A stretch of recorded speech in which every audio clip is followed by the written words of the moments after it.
दोस्तों स्वागत है मैं आपका सरफराज स्टडी पॉइंट में। दोस्तों आज हम देखेंगे बीए का जो पार्ट थर्ड का जो हिस्ट्री का सिलेबस है। दोस्तों पार्ट थर्ड में 4 पेपर होता है, इसमें से 3 हमको इंडियंस पढ़ना और 1 हमको क्या पढ़ना है दोस्तों, वर्ल्ड पढ़ना।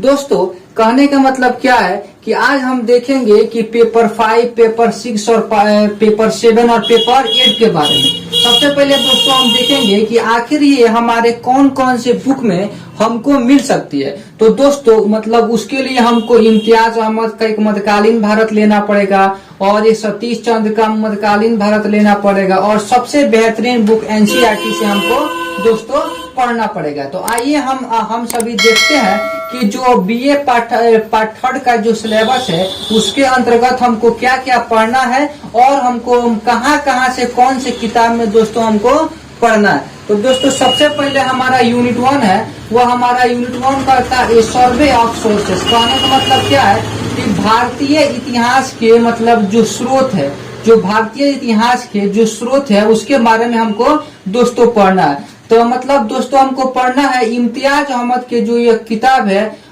मतलब इसमें हमको आसानी से यह मिल जाएगी। और इसके अलावा मतलब जो एनसीईआरटी जो क्लास मतलब 12 के है उसके पेज नंबर 15 पर दोस्तों हमको यह आसानी से मिल जाएगी। और दोस्तों अगर आपको यह भारतीय इतिहास के स्रोतों का संरक्षण का अगर नोट्स चाहिए तो सरफराज स्टडी पॉइंट का टेलीग्राम चैनल में आपको आसानी से दोस्तों मिल जाएगी। और हमारा दूसरा जो यूनिट है वो दिल्ली सल्तनत के बारे में दोस्तों पढ़ना है। और दिल्ली सल्तनत में हमको पढ़ना है इल्तुतमिश और बलबन के बारे में हमको पढ़ना है, यानी कि और यह दोस्तों कौन सी किताब में हमको मिल जाएगी, तो यह सतीश चंद्र का जो मतलब किताब है उसके पेज नंबर 75 से लेकर 117 तक जो पेज नंबर है हमको दिल्ली सल्तनत हमको देखने को आसानी से मिल जाएगी। और उसके बाद जो इम्तियाज अहमद का एक बुक है और उसमें पेज नंबर 131 से लेके पेज नंबर 150 तक हमको बहुत ही बढ़िया दिल्ली सल्तनत के बारे में बताया गया है।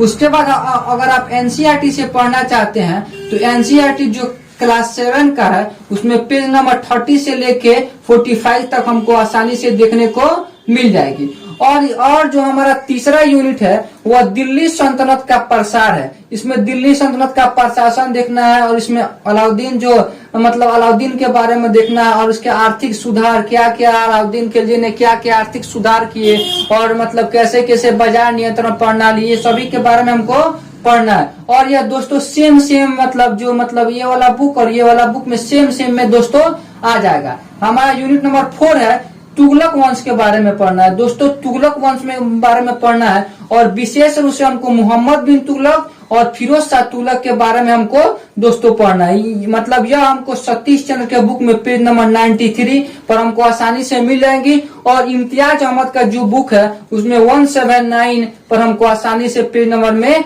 मिल जाएगी। हमारा यूनिट 5 जो है हमारा दोस्तों वो हमारा विजयनगर और बहमनी साम्राज्य के बारे में पढ़ना है। दोस्तों विजयनगर का मतलब स्थापना कैसे हुई, बहमनी साम्राज्य की स्थापना कैसे हुई, इसके पतन कैसे हुआ और मतलब इन्हीं के बारे में हमको पढ़ना है। यह हमको एनसीईआरटी क्लास 12 का पेज नंबर 170 पर हमको आसानी से देखने को दोस्तों मिल जाएगी। और इसके अलावा अगर हम सतीश चंद्र के बुक आपके पास है दोस्तों तो 137 नंबर पेज पर आपको आसानी से देखने को मिल जाएगी। और इसके अलावा इम्तियाज अहमद के बुक में आपको पेज नंबर 273 पर आसानी से मिल जाएगी। और इसके अलावा दोस्तों हमको मतलब यूनिट 6 में लोधी वंश के बारे में पढ़ना है। लोधी वंश जो है वो मतलब लोधी वंश के बारे में पढ़ना है। और यूनिट जो 7 है हमारा यूनिट 7 में हमको क्या पढ़ना है, भक्ति सूफी परंपरा के बारे में पढ़ना है, यानी कि भक्ति के बारे में पढ़ना है, सूफी के बारे में पढ़ना है। और मतलब ये कौन सी बुक में मिल जाएगी दोस्तों, तो हमको यह जो बुक है एनसीईआरटी के जो बुक है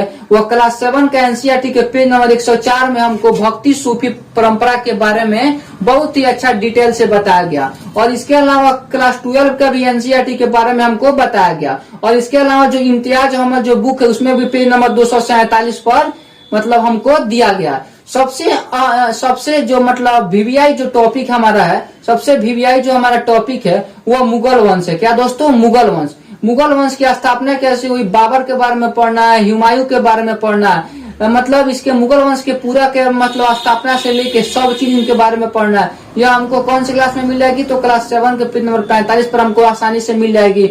और इसके अलावा जो मतलब एनसीईआरटी है वो क्लास 7 और क्लास 12 के एनसीईआरटी में पेज नंबर 2 to 5 पर हमको आसानी से देखने को मिल सकती है। और इसके अलावा अगर आपके पास इम्तियाज अहमद का बुक है तो इसमें पेज नंबर 339 पर हमको आसानी से मिल जाएगी। और इसके अलावा सतीश चंद्र का भी बुक है तो उसमें पेज नंबर 195 पर आपको आसानी से मिल जाएगी दोस्तों। और हमारा यूनिट नंबर 9 है शेरशाह।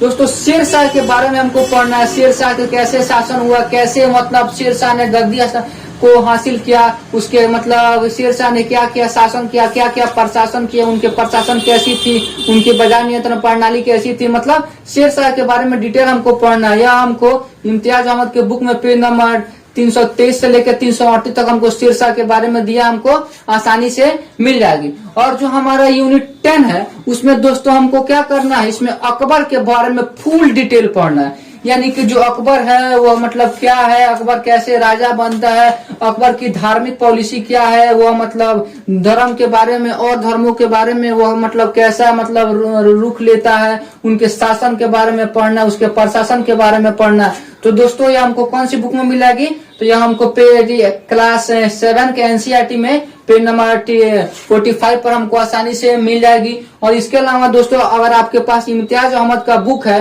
तो उसमें पेज नंबर 339 पर हमको देखने को आसानी से मिल जाएगी। और जो हमारा यूनिट नंबर 11 है दोस्तों, हमारा यूनिट नंबर 11 कर रहा है जहांगीर और शाहजहां। यानी कि जो जहांगीर के बारे में पढ़ना है और शाहजहां के बारे में भी हमको दोस्तों पढ़ना है। यानी कि जहांगीर को यह कौन सी किताब में मिल जाएगी दोस्तों, तो यह हमको पेज नंबर क्लास 7 का जो पेज नंबर 45 इस पे हमको आसानी से देखने को मिल जाएगी। और इसके अलावा दोस्तों हमारा यूनिट नंबर जो 12 है, और यूनिट नंबर जो हमारा 12 है, और इसमें यूनिट नंबर 12 में हमको पढ़ना है, और यूनिट नंबर हमको 12 में पढ़ना है कि किसके बारे में पढ़ना है, औरंगजेब के बारे में पढ़ना है कि औरंगजेब के बारे में उसके मतलब औरंगजेब के क्या क्या धार्मिक नीति थी, और उसके मतलब राजपूत से क्या क्या रिलेशन थे, मराठा से क्या क्या मतलब उसके क्या क्या संबंध थे। यह हमको सतीश चंद्र का बुक में पेज नंबर कितना पर मिल जाएगी, 319 पर हमको आसानी से देखने को मिल सकती है। और इसके अलावा हमको पेज नंबर मतलब यूनिट जो 13 है और जो पेपर 5 का सबसे लास्ट यूनिट है उसमें कह रहा है कि मुगल शासन का पतन, यानी कि मुगल वंश का कैसे पतन होता है और उसके मतलब क्या क्या प्रशासन होते हैं, उसके क्या क्या शासन होते हैं, शासन प्रशासन के बारे में पढ़ना है। और मुगल के पतन के बाद कैसे कैसे मराठा भारत पर शासन करते हैं, और इसके बारे में हमको यूनिट नंबर 13 पर पढ़ना है। और दोस्तों हमको कौन सी बुक में मिलेगी, तो बुक में इम्तियाज अहमद का जो बुक है उसमें 489 से लेके 523 ईस्वी में हमको आसानी से देखने को मिल जाएगी पेज नंबर पर। और दोस्तों हम यह पेपर हमारा 5 जो है वो कंप्लीट हुआ। पेपर 6 हम देखते हैं दोस्तों, इसमें कह रहा है कि पेपर 6 हमको पढ़ना है मॉडर्न इंडिया के बारे में। ये तो मतलब मध्यकालीन भारत हो गया, इसमें मॉडर्न इंडिया के बारे में पढ़ना है। तो दोस्तों इसमें भारतीय आधुनिक मतलब इतिहास के इतिहास लेखन की जो मतलब भारतीय मतलब आधुनिक मतलब इतिहास है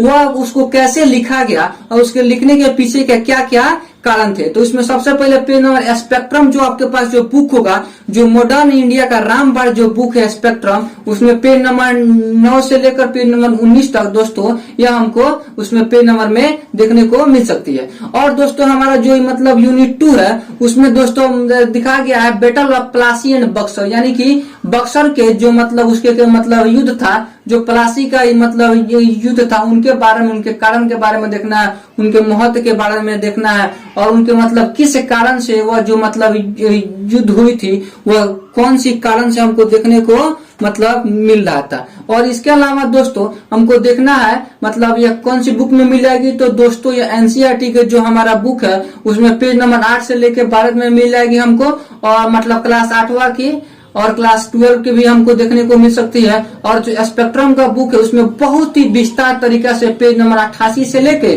और 94 तक दोस्तों हमको बतलाया गया है। और दोस्तों हमको मतलब यूनिट 3 देखना है एंग्लो मराठा वार के बारे में, कि मतलब एंग्लो मराठा वार क्यों हुआ, कैसे हुआ, इसके बारे में हमको दोस्तों देखना है। और दोस्तों देखना है हमको यूनिट 4 हैदर अली एंड टीपू सुल्तान के बारे में हमको दोस्तों देखना है कि जो हैदर अली है वो मतलब हैदर अली मतलब क्या क्या किए, टीपू सुल्तान जो देश के लिए क्या क्या किया, उनके क्या मतलब कैरियर कैसी थी, हुआ मतलब क्या क्या हासिल थी, उनके उपलब्धियों के बारे में दोस्तों देखना है। यह हमको एनसीईआरटी के मतलब बुक में हमको मिल जाएगी, और स्पेक्ट्रम के बुक में भी पेज नंबर मतलब 97 से लेकर 100 के बीच में हमको आसानी से देखने को मिल जाएगी। और जो हमारा यूनिट नंबर 5 है, एंग्लो सिख संबंध के बारे में हमको देखना है कि एंग्लो सिख संबंध के बारे में महाराजा रणजीत जी सिंह जो थे उनके बारे में हमको पढ़ना है। और यूनिट 6 है भूमि जो मतलब राजस्व निपटान है, जो भूमि का जो मतलब बंटवारा हुआ, यानी कि भूमि को कौन कौन से लगान होते थे, कौन क्या होते थे, उनके बारे में दोस्तों हमको देखना है। और 7वां जो हस्तलिपि में गिरावट और आधुनिक उद्योग का विकास, यानी कि जो हमारे यहाँ जो हाथ से बनाए जाने वाले जितने सारे उद्योग थे उन सभी मतलब उद्योग पीछे कैसे चले गए, और जो है वह आधुनिक उद्योग, आधुनिक फैक्ट्री आगे कैसे चली गई, यह हमको मतलब देखने को मिलता है। यह एनसीईआरटी के क्लास 8वां के जो एनसीईआरटी है उसमें पेज नंबर 65 पर दोस्तों हमको आसानी से देखने को मिल जाएगा। और इसके अलावा जो हमारा यूनिट नंबर 8 है उसमें कह रहा है कि मतलब 19वीं शताब्दी में भारत में सामाजिक सुधार आंदोलन, यानी कि भारत में क्या क्या सामाजिक सुधार आंदोलन हुए उसके बारे में हमको देखना है। यानी कि यह हमको एनसीईआरटी के बुक में मिल जाएगा, और जो स्पेक्ट्रम का बुक में पेज नंबर 182 पर हमको दोस्तों आसानी से देखने को मिल जाएगा।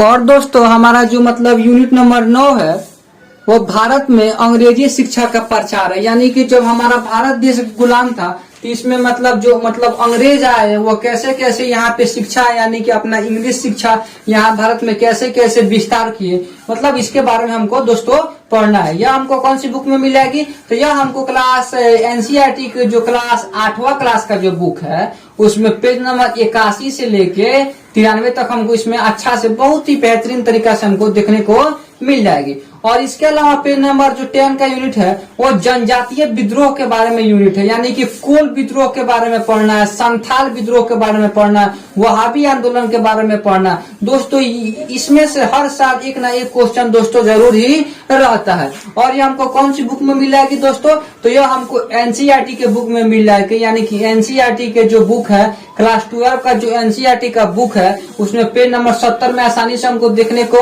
मिल जाएगी। और जो सबसे महत्वपूर्ण बुक यानी कि मॉडर्न इंडिया के लिए स्पेक्ट्रम का जो बुक है उसमें पेज नंबर 131 से लेकर 153 तक बहुत ही अच्छे तरह से जनजातीय विद्रोह, संथाल विद्रोह, कोल विद्रोह और बहुत सारे विद्रोह के बारे में उसमें बताया गया है। और जो हमारा पेपर 6 का सबसे लास्ट टॉपिक है 1857 की क्रांति, यानी कि वही क्रांति जो मंगल पांडे के साथ हुआ था। ठीक है दोस्तों, और यह मतलब जो 1857 की क्रांति है वो किस कारण से हुआ था, और यह मतलब इसके क्या क्या प्रभाव पड़े, इसके क्या क्या प्रभाव पड़े, और क्या क्या इसके प्रकृति के, यानी कि क्रांति कैसे स्टार्ट हुई और कैसे अंत हुई, इसके बारे में हमको डिटेल पढ़ना है। प्रथम इसको हम दोस्तों प्रथम स्वतंत्रता संग्राम के भी नाम से जानते हैं। यह हमको 8वां क्लास के एनसीईआरटी जो बुक है उसमें पेज नंबर 51 से 64 के बीच में मिल जाएगी। और दोस्तों जो एनसीईआरटी का बुक है जो 12 क्लास का उसमें पेज नंबर 287 में मिल जाएगी। और दोस्तों जो स्पेक्ट्रम का जो बुक है इसमें बहुत ही बेहतरीन तरीका से 1857 की क्रांति के बारे में बहुत ही अच्छा तरीका से हमको बताया गया। और इसके अलावा अगर आपको या अगर किसी भी चीज का अगर नोट्स चाहिए तो सरफराज स्टडी पॉइंट पे बहुत ही बेहतरीन तरीके से हाथ का लिखा हुआ नोट्स आपको आसानी से देखने को मिल जाएगी।